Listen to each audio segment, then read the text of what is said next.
Desde el pasado 8 de febrero que se realizó el traslado de los líderes criminales de Renovación 1 a las celdas acondicionadas en furgones con extremas medidas de seguridad, el sistema penitenciario ha recibido al menos una exhibición personal diaria con argumentos de vulneración a la integridad de los reclusos. Sí hemos tenido casi que diario varias exhibiciones personales, más por el tema de Renovación 1, que por el tema del área que se habilitó para ingresar a los privados de libertad, del cual donde está el máximo líder del barrio 18 está recluido en los contenedores que nosotros adecuamos, al igual que los 5 que estaban con él en Renovación 1.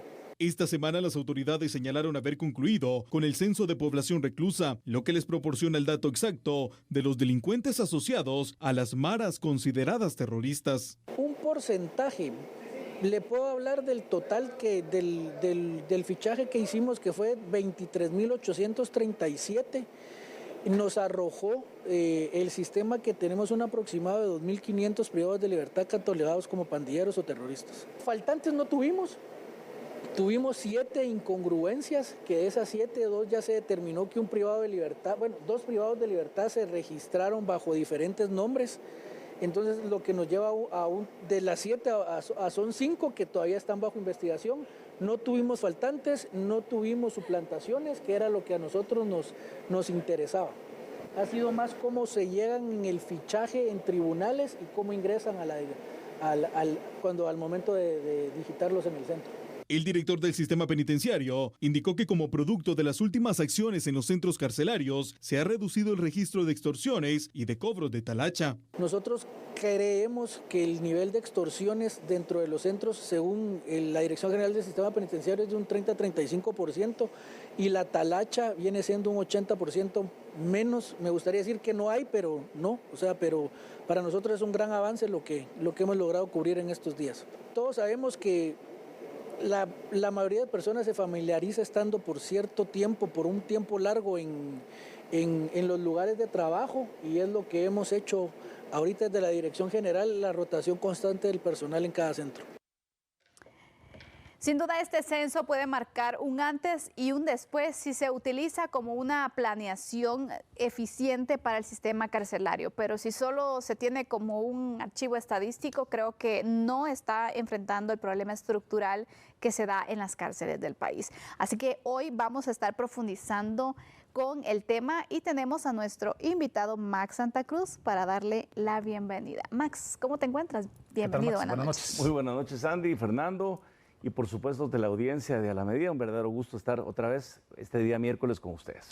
Muy bien, yo creo que lo interesante de tener a Max en este espacio, Sandy, es que salimos un tanto del análisis jurídico y entramos a ese análisis con la visual política de la experiencia de Max. A ver, Max Santa Cruz, 23.837 reos arroja el censo realizado por el Ministerio de Gobernación. Te pregunto, desde la perspectiva política, ¿en qué beneficia esto? Bueno, faltan 12. Faltan 12 que todavía no los han capturado. 7 capturaron de los 20 fugados en octubre y 1 murió. O sea, faltan 12 todavía para terminar de ajustar el censo. Sin duda creo que el número importante, como bien se señalaba en la nota anterior, es el hecho de que por primera vez, aunque suene increíble en la historia de este país, sabemos con cierta certeza o con certeza cuántos privados de libertad están en los 24 centros de detención en este país, de cárceles en este país. Es increíble que no hayamos tenido antes esta estadística y que nos confiamos en los registros que muchas veces eran administrados por los propios reclusos. Increíble. En el pasado de la lista que hacían diariamente por encargo de las propias autoridades de gobierno durante lo largo de los años, y que nos confiábamos que si nos decían que habían 20, habían 100 o habían 30, yo qué sé. Esto es un primer gran paso que creo que es importante resaltarlo y que se deriva a partir de una crisis que tampoco hay que olvidar, claro, que es la fuga precisamente de los 20 reclusos.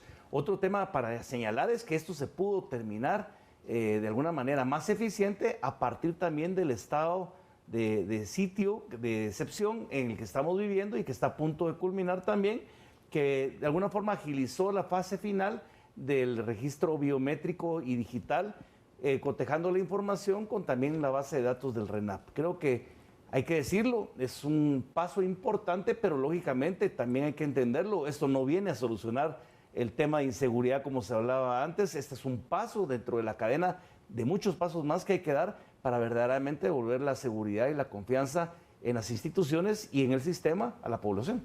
Creo que las estadísticas son importantes para ir marcando los proyectos y las acciones también. Por ejemplo, se evidencia obviamente el hacinamiento. Sí. Con esto ya van a tener una cifra de decir de cuánto es ese porcentaje de hacinamiento en cada uno de los centros carcelarios. Aparte de ello, hay personas que ya cumplieron su condena y que siguen ahí porque como no se tiene un orden, un control, entonces sería una forma de ir también concluyendo los procesos para ir marcando en este tema del hacinamiento, por ejemplo. Y a esto voy con la siguiente pregunta, Max. ¿Cuál debería ser el próximo paso ahora que ya tenemos el censo? Bueno, bien mencionas, el hacinamiento está entre un 300 y un 340% de hacinamiento. Imagínate. Las cárceles en Guatemala están diseñadas para albergar cerca de entre 7,000 y 8,000 reos. O sea, imagínense, estamos hablando de 23,837. Ese es un dato que es significativo. O sea, ¿qué nos permite con esto? Guatemala ha carecido a lo largo de su historia, no solo en este orden, sino que en muchísimos órdenes más, de una estadística o de verdaderamente datos confiables que nos permitan establecer la elaboración de políticas públicas que sean verdaderamente asertivas a la hora de resolver los problemas que tiene el país. Y vamos un poco inventando sobre el camino qué es lo que creemos. ¿Cómo vamos a diseñar una cárcel, por ejemplo, de máxima seguridad, si queremos dividir los reclusos de alta seguridad con los medianos, etcétera, o los de delitos leves, si no sabemos ni siquiera cuántos somos o cuántos son los que están ahí? Hoy en día van a poder dividirlo. Y un dato que arroja que es muy interesante es que se logró determinar que hay 2,545 reos que son pertenecientes a las maras, en su mayoría Barrio 18, y después a otras estructuras como Mara Salvatrucha y otras tantas. ¿Por qué menciono esto?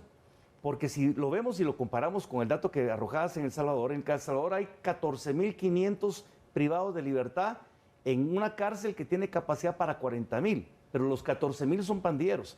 Si vemos, los 2,545 no son un número significativo, es el 10,7% de la población penitenciaria que estaría asociada a las maras. Eso quiere decir que tal vez hemos dejado o han llegado a los niveles de terror y miedo que han infundido, más allá que por su propia capacidad y su fortaleza a nivel de estructura, que por las propias debilidades del Estado no saberlos controlar cuando es un número pequeño. Lo que hace es que todos los miembros de estas estructuras están hacinados en un mismo espacio y controlan los espacios territoriales de las cárceles, que podrían ser más fácilmente administrados si estuvieran en centros penitenciarios diseñados con ese número y con esas características para ese objeto. Es decir, nos permite verdaderamente este estudio empezar a tener pasos importantes en encontrar estas soluciones en un tema de los eslabones más débiles del sistema de justicia, como es el sistema penitenciario, sin duda.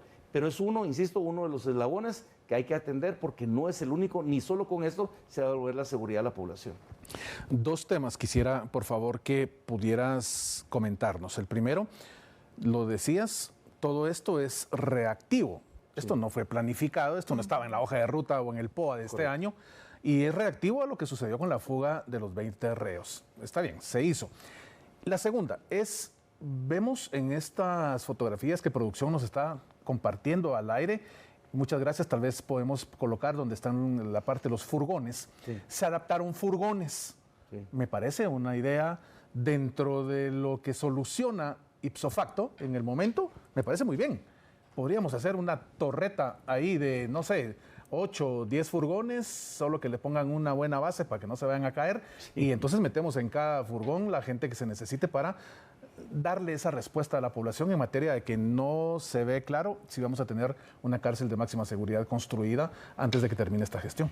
Incluso podemos abaratar los costos de manera importante. Así es. No por ser pichicatos en este sentido con la parte del erario nacional cuando son temas importantes como la seguridad, pero sí podría ser una opción interesante, pero incluso, reitero, sobre una cantidad no tan grande de pandilleros con relación a El Salvador, de 14,500 versus 2,545, de acuerdo a los números arrojados por el propio Ministerio de Gobernación. No estamos inventando. ¿Y la cárcel de máxima seguridad? Por eso, deberíamos de ver entonces cómo ajustamos esa cárcel a las necesidades, no solo del momento, pero también tristemente pensando hacia el futuro. Hay que decirlo, Guatemala es de los países con mayor hacinamiento en términos de los centros de detención, pero es de los países con menor encarcelamiento por habitantes, por cada 100,000 habitantes. Quiere decir que en Guatemala hay menos encarcelamientos por cada 100,000 habitantes que lo que sucede en otros países. Por eso es que la población penitenciaria no es tan grande. ¿Qué nos lleva a reflexionar? Que seguramente el sistema de justicia no está funcionando para sacar a las personas que ya han cumplido condena, pero también para procesar a los que están pendientes de que se le dicte una condena, una sentencia, y que sencillamente el sistema no ha funcionado como tal para poder avanzar a esto. Porque no existe hay una relación como decir, bueno, es que si no hay tanto encarcelamiento es porque vivimos en un clima de seguridad. Pues tristemente no. Claro. O sea, no pasa por ahí. Ojalá que esa fuera la razón. Quiere decir que algo está fallando. Es ahí donde yo sí considero que si un tema importante debería plantearse sobre la mesa es la necesidad de llegar a un acuerdo nacional sobre el sistema de justicia para que pudieran sentarse los sectores involucrados, los diferentes organismos de Estado y otros sectores de la sociedad que puedan aportar y definir cuáles son los pasos que hay que dar en materia legislativa, en materia del Ejecutivo, en materia judicial, para poder avanzar sobre esta línea y no solo parchar un poco la situación con lo que hoy sucede con el sistema penitenciario, pero dejamos abierta la puerta dentro del Ministerio Público, dejamos abierta la puerta entre la Corte Suprema de Justicia o entre las propias debilidades del Ministerio de Gobernación o el Ejecutivo. Debemos de abordar esto de manera mucho más integral y creo que esa debería ser un poco la iniciativa si queremos abordar con responsabilidad una posible solución, una mejora en las condiciones de seguridad del país. Planificación y trabajo interinstitucional será importante también para darle continuidad a esta información que ya se obtuvo por medio del censo de reos. Y por supuesto, es un honor para mí poder estar aquí discutiendo este tema con ustedes, analizándolo. Por eso también te quiero agradecer, Max, que tengas una buena noche. Te esperamos la próxima semana. No, al contrario, siempre el agradecimiento es mío hacia ustedes y hacia el espacio. Y por supuesto a ustedes en casa que nos observan cada miércoles. Muchas gracias. Por supuesto, la parte legal con Fernando Prera. Buenas noches, Fernando. Estimada Sandy, la mejor de las noches. Estimado Max, gracias por haber estado con nosotros. Sí. Usted, por favor, descanse y no cambie porque regresa Sandy Monroy con más información aquí en A la Media. Después de la pausa.